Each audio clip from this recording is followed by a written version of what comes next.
Now real quickly, I want to go over all the settings that I use in order for you to get the best frames you can possibly get, as well as I'm going to talk a little bit about the sniper class that I use. We're going to go from left to right, so we're going to start at the keyboard and mouse and end at the account and network setting.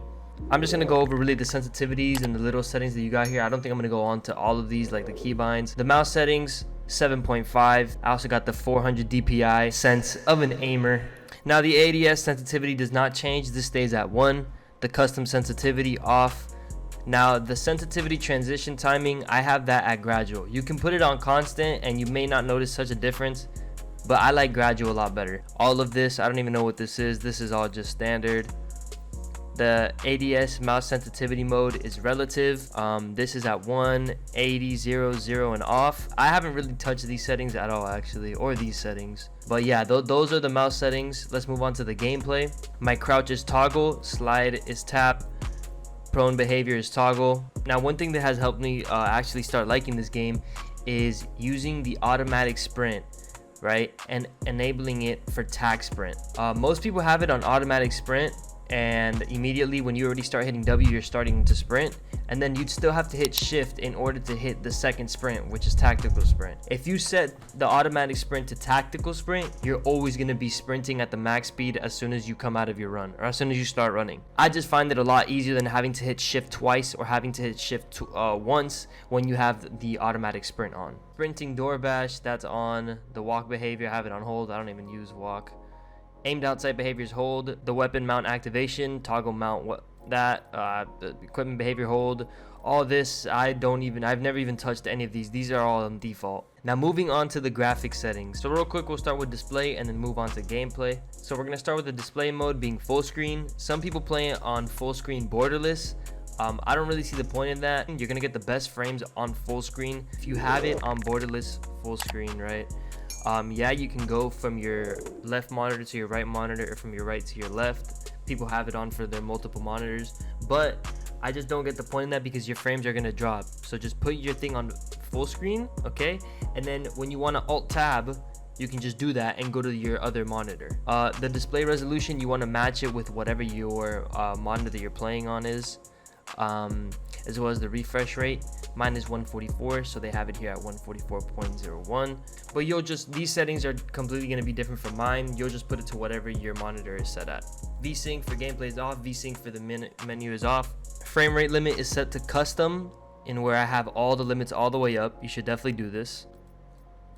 The aspect ratio is automatic.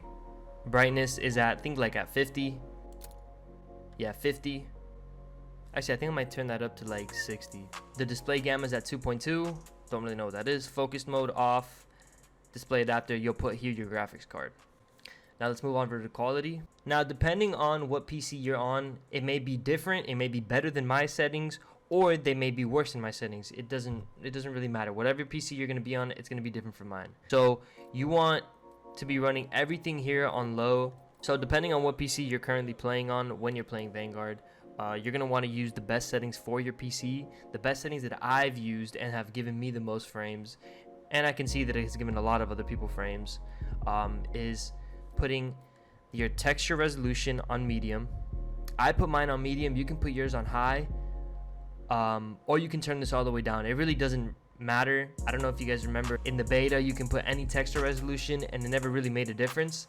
I kind of just have mine in the middle between high and low, and I have it at medium. Texture filter anisotropic, very low. I don't even know what that is, but I have it on low. Particle quality level, low. Particle resolution, low. Bullet impact and sprays, off. Low, off. Level of distance, detail range, short. You want all of these detail, distance, and quality levels off. You don't want anything to do with these. Moving on to the shadow and lighting, you want the shadows off from the screen space. You're also going to want the map resolution to be off, or very low actually. Low, off, very low, low. Everything pretty much low and off. And once you get to the post-processing effects, okay, this, if you have a NVIDIA graphics card, you can turn on this DLSS option and put it to the performance mode. Okay, honestly, I don't know what this does. but it boosts your computer. It gives you more frames. It makes the game a lot smoother. Boosts frames like crazy. I use this all the time when I'm playing. I haven't really turned it off. The only time I will turn it off is when I need to turn it off and get screenshots for a thumbnail, and I'll basically bump this render resolution all the way up, and I'll bump all my settings all the way up so I can get the best thumbnail possible. Moving on to the gameplay, I'm still not really sure which FOV I like the best, but right now I'm kind of changing between 100 and 120, but you're free to use whatever FOV that you think you like better or that fits you the best.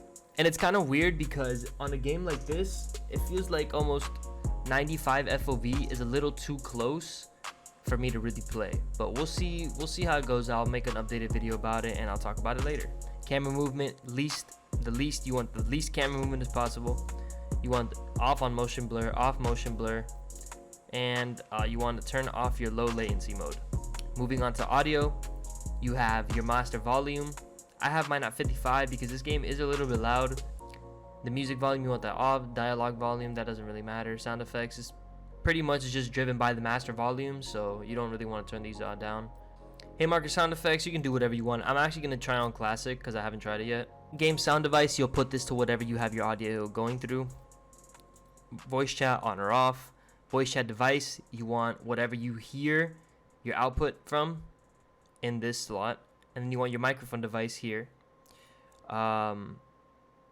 Activate this to whatever you want. I have it on push to talk for now. And then here's the thing, you can put your voice chat volume, you can just adjust that here, and you can also change your microphone volume, so you can make it really loud or really low. I have mine kind of like in the middle kind of, and I have my voice chat volume like, I think I'm gonna bump it up actually like 75, so the reactions of people are louder. Moving on to the interface, I have everything all default. I haven't touched these settings at all, so all of this is just down or off. I'm actually gonna turn this on.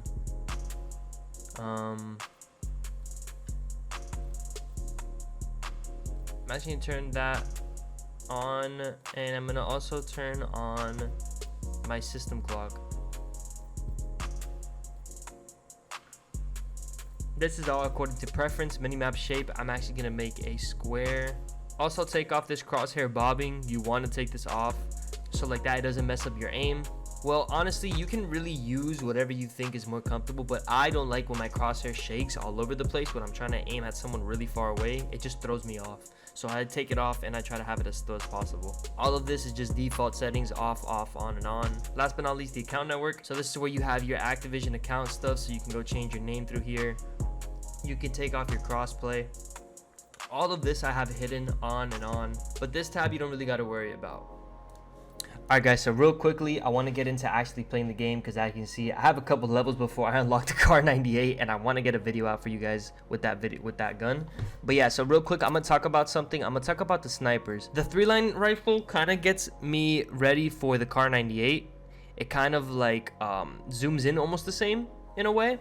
I will be going over a class in a different video on this iron sight class that I've been using for the Type 99. I really like it, but if you guys want to go try it out yourself before I make this video, this is the scope that I'm using, and it's basically just the iron sight on the Type 99, but basically extended, so it's just higher. It's just a bigger set of iron sights, so you can see better and see from farther and stuff like that.